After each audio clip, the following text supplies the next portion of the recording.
I was having a conversation with a Foyd, and she was talking shit, or like being passive aggressive, and saying women don't need men who cook or clean, which is kind of like directed towards me, because that's just like basic shit that I do.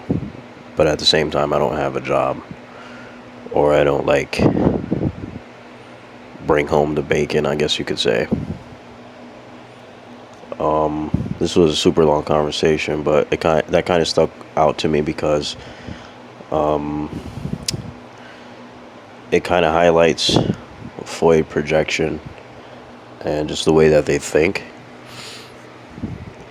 And she said you should get with a woman who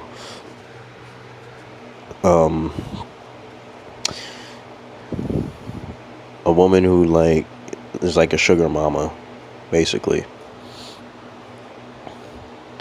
But that's, if that were actually an option for me, I probably would do it, because why not? It's basically free money, right? But the only guys who can really do that are like, it's a very rare, outside of the Jeremy Meeks type dudes who have like extremely high SMV. There's very, very few men who actually do that and get away with it for any real amount of time. With the Jeremy Meeks types, even if his sugar mama or whatever gets rid of him, he could easily just find another one.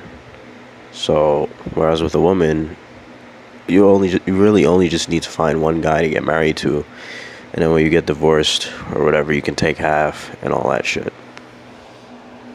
So, but really what I wanted to get into with that is it kind of highlights the way that women think. So, like for a woman, nothing is worth doing unless it amounts to money, and secondarily, sexual attention of some kind, which is pretty much the same thing as money. I talk about on this channel a lot how attention and money and like sexual attention and all that, those are all pretty much the same thing for women. That's kind of like their survival mechanism, I guess you can say. And the women who do that excessively are obviously using it to prosper.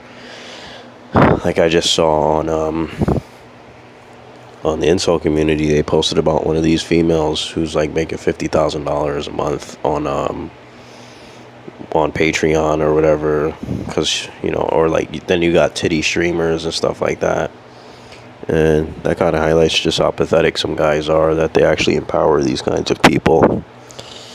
And like shit like that really drives the price of vagina up to extreme unnecessary heights, like diamonds.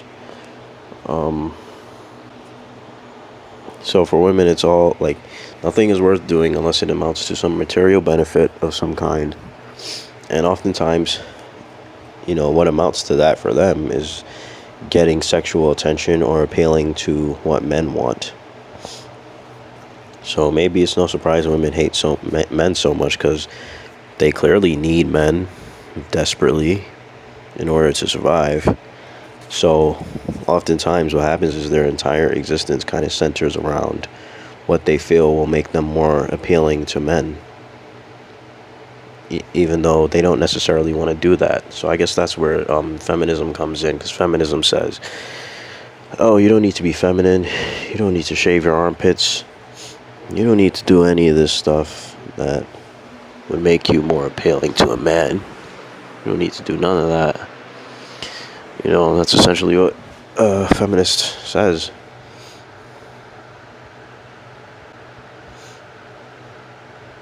But at the same time, there's an obvious struggle with that, because they clearly, part of their biology still wants to be taken care of by a man. Whereas, if you take men, it's we don't really need them for anything other than sex. So this is the ironic way in which sexual liberation has helped men, or at least the men who can get laid, because they don't need to financially commit, or they don't need to commit in any real way. And slowly but surely, these kinds of dudes are going to realize that, you know. So they're never going to commit. They're just going to either pay for it, or they're just going to get it without getting married, or they're going to find some way to escape the need to financially tie themselves to women.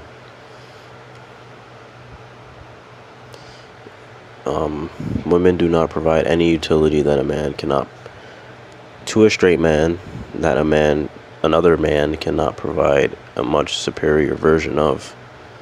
So that's why, all this is to say, is basically like why I talk about sometimes how women don't have hobbies. Like this, they really just don't have hobbies, and this kind of goes into also why they're not particularly interesting people. You kind of do need hobbies in order to be an interesting person. You need things that are like that you don't necessarily provide you any material benefit, that you just do because that's your passion, or that's what you like to do, or whatever. For a woman, it's like their hobbies are often directly tied to the material benefit that I was talking about before. So, for example, the most recent real life example I can think of with this is I knew a girl whose quote unquote hobby, which of course she dropped as soon as she realized it wasn't going to turn into anything, was music. Playing a good, she went to learn how to play guitar and learn how to sing. But it's like, it was so obvious that the only reason she got into this hobby is not out of any genuine love for the thing, which oftentimes is a sort of gamma plus surrogate activity to replace the lack of affection from other human beings that one receives.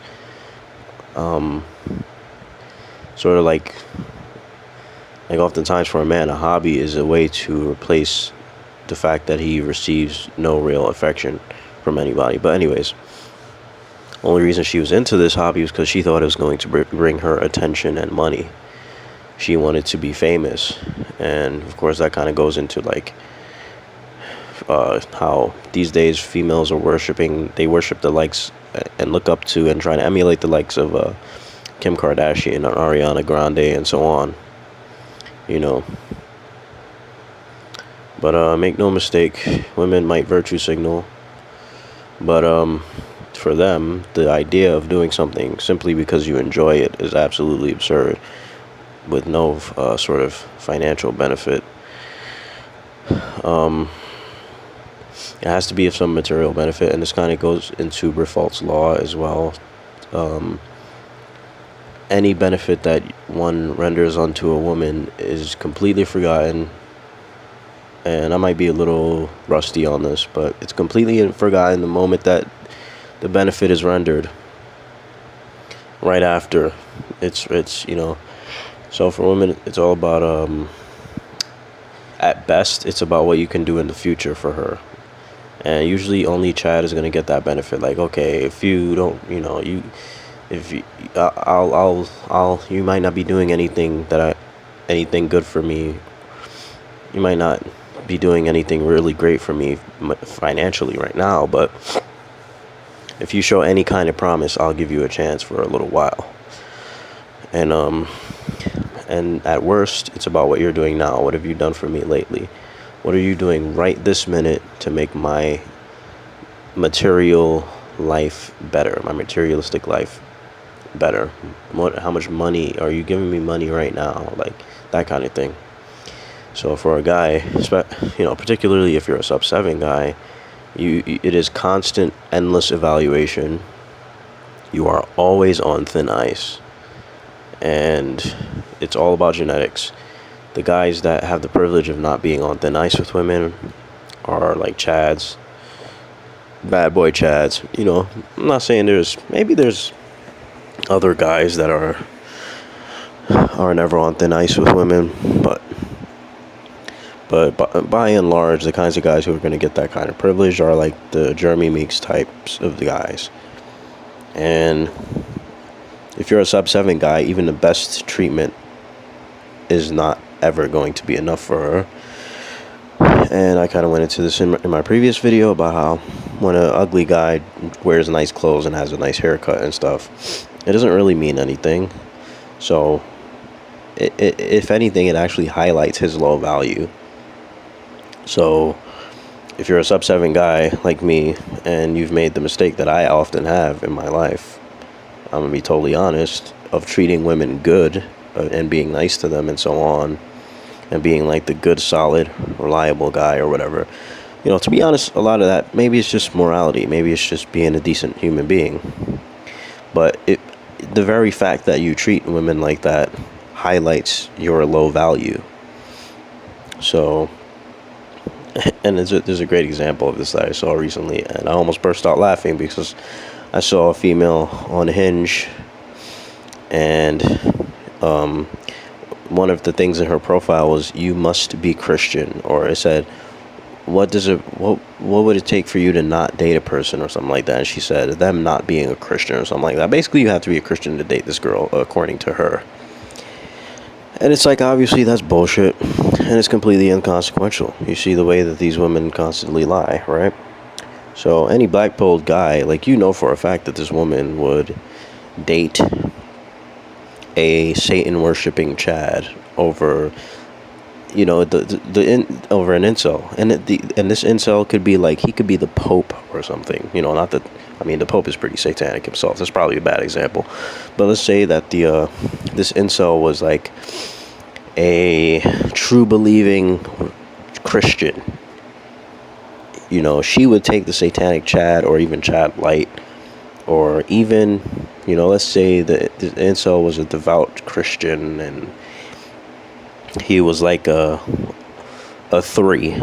She would take the 4 Satan worship, the 4 who's a Satan worshiper.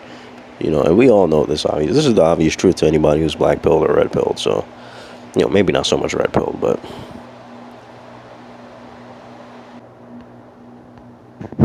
so, I mean, you think about like the guys, back to the whole thing about hobbies, the guys who have train sets and who like trains and like play with toys and stuff like that.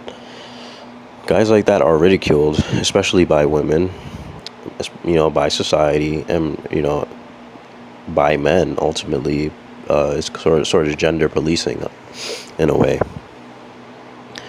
Because for a man, any time that he's spending on a hobby where he's not a slave to anybody else, because that's basically what a hobby is, and he's just doing something purely for himself, for his own personal enjoyment, that man is shamed, you know? The bachelor-esque man who lives by himself is shamed because a man's selfishness, as I always say, is highly consequential. Oh, no one cares about a woman's selfishness, really, because they're useless anyways. There's no real benefit that one gains from the selflessness of a woman. And it is a self-fulfilling prophecy to an extent.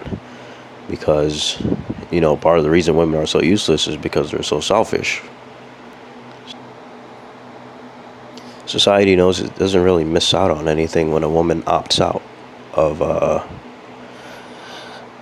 being useful to other people. This is why I always talk about male supremacy, ironically, because society clearly holds men to a higher standard and reinforces male supremacy at every turn. I personally don't want to be expected to do more simply because I'm a man, you know. I may well be superior to a woman, you know, and obviously I think I am, and I think men are, but I don't want to be held, like, I don't want that to be, I would rather there be a benefit to that rather than, oh, you have to do more work. You're obligated to do more because you are the superior specimen. Especially in this post-feminist world where men are supposedly so obsolete and don't need women, and women don't need men for anything. You know, you have the likes of Hannah Rosen and these other Jews who, you know, are total hypocrites, you know, who get married, get pregnant, sit on their asses, do nothing. Like, these kinds of people, these kinds of bourgeois Jewish women, they like to play off female individualism, and they like to sort of systematically dismantle Western society and all these things. This is a post-feminist world, right? So supposedly women can do anything a man can do. They don't need us. Men are obsolete. The future is female. But still, men are held to the same standards. You know, the standards that men are held to have only increased, whereas the standards women are held to have decreased. And, you know, I thought this was about equality. Clearly it isn't. So let's get into Me Too, the Me Too movement. To me, you know, as a black man, this shit kind of strikes a nerve, because to me it reminds me of shit like Emmett Till.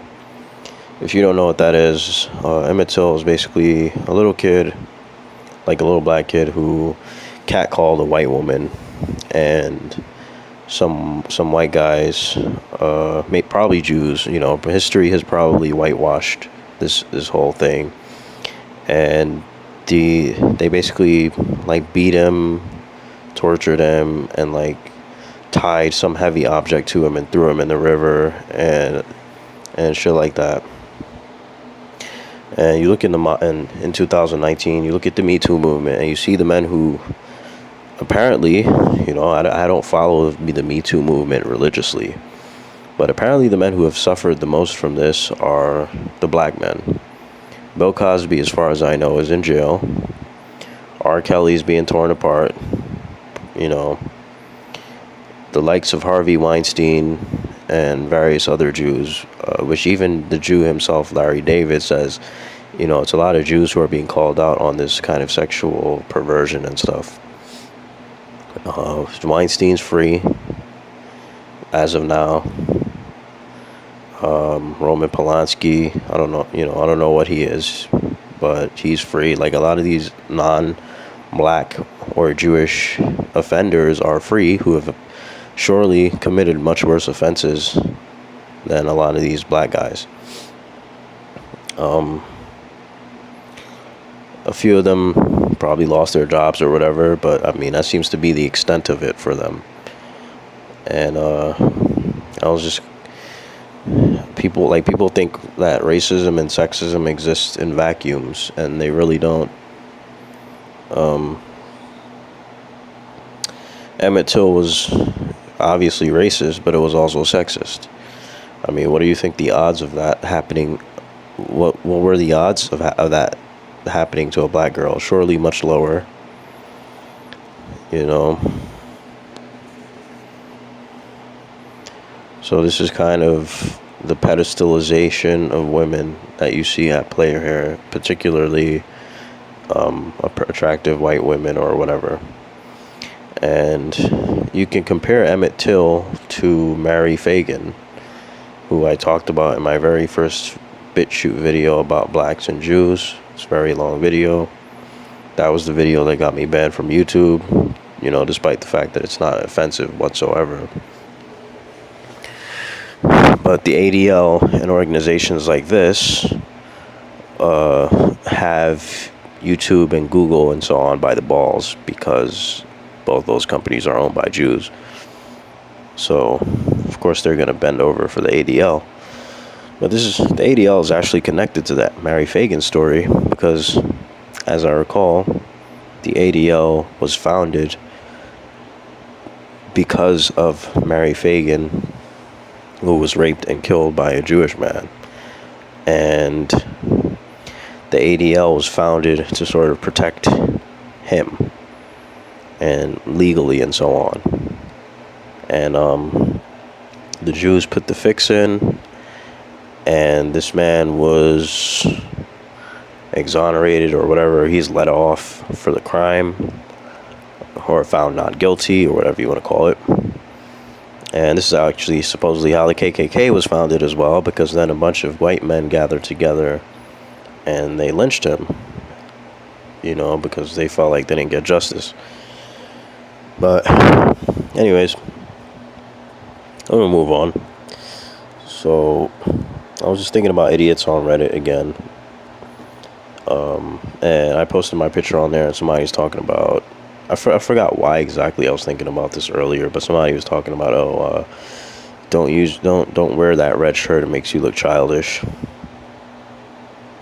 Which, first of all, just, you see how these idiots already are, because actually, I actually did read something a long time ago about how women are actually attracted to the color red.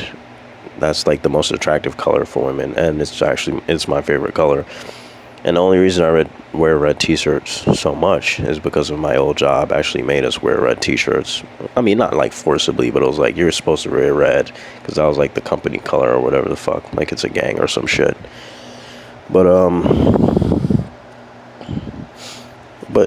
I say that to basically say, like, it's just funny how much these idiots on Reddit overanalyze like everything, and without realizing the fact that, especially these nerdy dudes and shit, like, it's not about the color of your fucking t-shirt, all right? It's about genetics. The end. The only thing that can kind of offset a man's genetics in terms of dating women and getting lucky, quote unquote, with women is money, status, and maybe extreme manipulation. Maybe. But ultimately, genetics is by far, it's not even close, the dominant thing that controls female attraction, particularly facial genetics and height genetics. And genetics in and of itself has a whole hierarchy of variables which influence female attraction, some more than others. So you look at these posts that these people make, and they say, why are there so many men looking for women on dating apps and online? Where are the women hiding? Blah blah blah. But it's like, clearly women don't have to resort to the level of desperation to date online, In all honesty, the kinds of women that are going online to date are probably total whores, because most women can walk outside and like get guys. The kinds of women who are going online to date are like, they're looking for that special Chad because they see the men around them as low quality. They're looking for the Chad from fucking Paris or whatever. That they're looking for something extremely exceptional, because they can just walk outside and find either a pretty good looking guy or a normal guy or whatever. So, but yes, clearly women do not participate in online dating as much as men. But it's just embarrassing how much these people overthink. And then you think of the principle, I think it's Occam's razor or something like that, which basically says the simplest answer is usually the most correct. When it comes to, like, women overthink when it comes to, and rationalize when it comes to things like who they sleep with. And there's a post on MGTOW recently where a woman was like, oh, I wish we could choose our baby daddies. And I made a video about this where I talk about who you end up with. I think that the title is something like who you end up with. And I kind of went into like how women really do not think that they can choose their sexual partners. They flat out just do not think that they can. And as a man thinketh, so is he. So, maybe they're actually right about this in some way. Probably if every woman actually had the choice of the man she could be with, they would all share the same 100 chads, or not share at all. But there's only so many chads to go around, right? So probably most women, quote unquote, only get to choose from like 80% of the male population, right? The expendable men. The men who are expendable to them. And I'll take that over what most men's choices are. Most men, their choice of women is probably 0 to 1%, And but yeah, I don't know, maybe these ex-con baby daddies that are impregnating all these women and leaving them to be single moms. I swear every other female around where I am right now is a single mother. So much so that I literally have a collection of like 60 pictures from just a few days being on a dating app where they talk about their kids in their profile. Anyways, maybe these ex-con bad boys that they sleep with have mind control powers. Or maybe women are such unthinking animals that they can't really control who they sleep with or who they procreate with. None of the answers to this question are really flattering for women. You know, if they truly can't select the men that they have sex with, then that's not a great position for them. That's not flattering. that doesn't make them look good. That just makes them look like, okay, why? You know.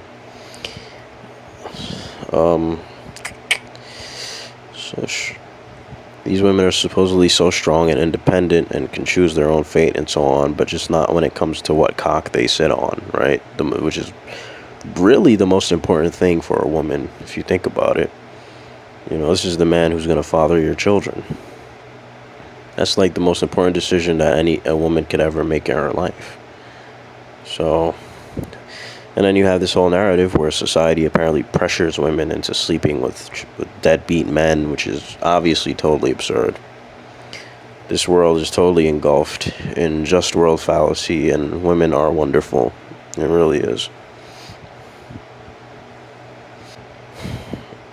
So one last little topic I wanted to get into here. This video turned out way longer than I intended, but whatever, I don't give a shit. Don't watch it then, bitch. But for a normie, there is no real difference between being a good person and being a good virtue signaler. And I'm going to talk about Reddit a little bit more, but there's a girl on Reddit who posted on some, you know, she just was like, oh, you're amazing, you're wonderful, you know, apparently talking to everybody on this community where you talk to people. And I messaged her, and so far she seems to be totally ghosted. You know, she completely ghosted me. I didn't show her my picture or nothing like that, but I'm sure this girl, you know, judging by just the way she was soliciting attention, is talking to like probably 200 other people right now, and you know, just doesn't talk, just ghosts a bunch of them. But meanwhile is virtue signaling about how, oh, I just wish I could help people, blah blah blah. And of course this same person is into like tarot readings and fucking psychic stuff and all that kind of mystical bullshit. And then, you know, another example, there's a recent example that I was reading today. Some incel was posting about how there's an ugly guy who posted his picture on Reddit, and a lot of people were saying, oh, you look cool and fun, and just like fluffing this guy up, just like gassing him up. And then the incel messaged one of the people, was like, why are you lying to him? He's ugly. Because of course incels care about the truth, right? Because a lot of them are autistic and stuff. And then apparently the normie replied, because it's fun to mess with him. Like, this is the kind of sadistic evil that we're dealing with in normies. You know, just like, it's just fun to them. It's amusement, you know. So it's no wonder so many incels become evil and just start like killing people. I don't blame them one bit. You know, just for those same normies to come out and virtue signal about this apparently catastrophic event that they don't really give a damn about. You know, it's just, like I said, there's no difference between being a good person and being a good virtue signaler for a normie. Fake it till you make it, I guess. I don't know. You know, a wise man once said that morality is what you do when no one is looking. Normies are kind of like the opposite of that. They, in secret, every normie, I feel instinctively is some sort of pervert or pedophile, or, you know, he who virtue signals loudest, as I say. You know, you got people like Dr. Pizza and like all these people, you know, and on the larger scale, all these politicians who support Me Too, and then they end up to be like rapists and like sexual sadists and all kinds of shit. You know, I had a video about that already. I won't get too much into that.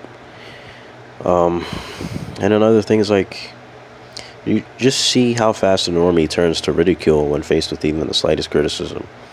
I can't tell you the amount of times I've noticed this kind of behavior where I might give like a slight critique, and it's really constructive criticism. It's not like it's not like me trying to insult the person or anything like that. But then they kind of just leap because of their insecurity. They just leap to like insulting me, you know.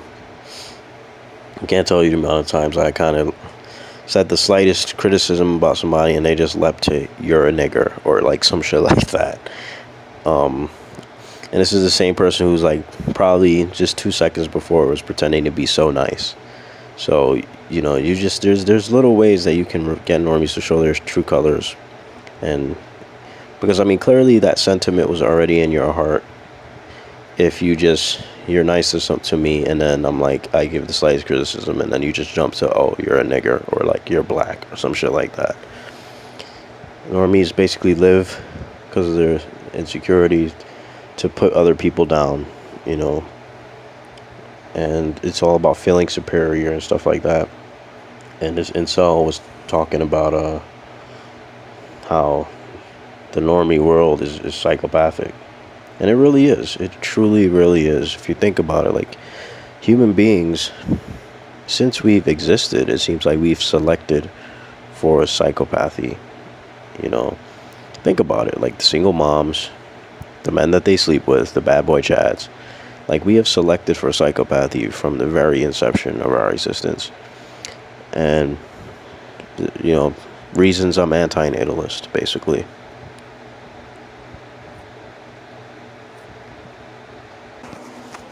Alright, so I got a few more notes here. They're not particularly fleshed out, but whatever. I usually end up expanding on them anyways. There's a lot of sellouts out there on YouTube, on BitChute, etc. And it's pretty easy to identify them. And I've noticed this, and I know I'm not the only one who notices this, or who notices this, because someone pointed out to me, and we were like talking about the same thing. We were like, oh shit, yeah, like that's true. But you can look at some people like Sandman and company. Like there's a lot of people in this category alone of black pill / red pill videos, whatever, who come off as total sellouts to me. And that's fine, whatever. Make your money if you want, if that's the route you want to go. And certainly, if people are just willing to give them money like that for content, then whatever, that's their right, I suppose. But one thing I've noticed with a lot of these videos, and that's why I try really hard not to be one of these people. Like my videos on purpose are very informal for this very reason, because it's authentic.